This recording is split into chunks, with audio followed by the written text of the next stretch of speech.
अलग हैं। बैठे बैठे दोस्तों तोजगह वैसे होती जैसे ही देखती सो हमारी हैं। डांस जाता जब है कि सोने है तो, और सटेप नींद की कोई ना आती, अलग अलग अदाएं ही जमीन बिस्तर है भी तो, पर वह अलग कोई नींद न होते ले लेता है। सोते सोते हम कई बार 180 डिग्री तो भी 360 डिग्री घूम जाते हैं। जाने हम लोग किस किस तरह सोते हैं। सोने की कुछ अदाएं आप या आपके भाई बहन या दोस्त ऐसे होंगे जो पूरा बिस्तर घेर कर सोते होंगे, वो भी हाथ पैर फैलाकर। इनका सोचना होता है कि पूरे बिस्तर के यही मालिक हैं। अगर कोई किनारे पर सो भी रहा हो तो इनके हाथ पैर बगल में सोने वाले शख्स के ऊपर होते हैं। सुई घुमक्कर कुछ ऐसे भी होते हैं जो बिस्तर पर घड़ी की सुई की तरह घूम घूम कर सोते हैं।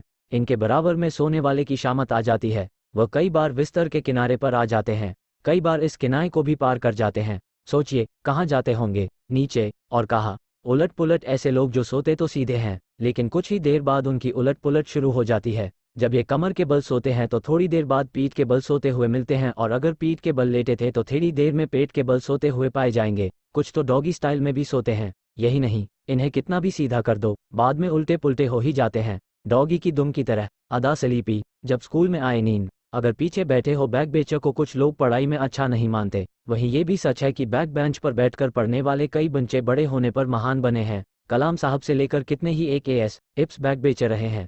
टीचर को जब कोई सवाल पूछना होता है तो वह आगे बैठे बच्चे से पूछती हैं। इससे बैक बेंचर्स बच जाते हैं। पीढ़े बैठकर नौद की वजह से पावर नैप लेने में मजा आता है, क्योंकि टीचर को पद भी नहीं चलता। कुछ तो पीछे बैठकर बातें भी करते रहते हैं। इसे समर स्लीप भी कहते हैं। ऐसे जानवर जो ड्राई इलाकों में रहते हैं, यानी जहां पर पानी की से ऑन्टिलिन्स को कम करने के लिए कुछ दिन या फिर कुछ महीनों के लिए शरीर की सक्रियता कम कर देते हैं, यानी ज़्यादा टहलते नहीं हैं और शिकार के लिए नहीं निकलते। इनमें चमगादड़, सांप, मेघ आदि आते हैं। हाइबरनेशन इसका कॉमन नाम है। Winter sleep.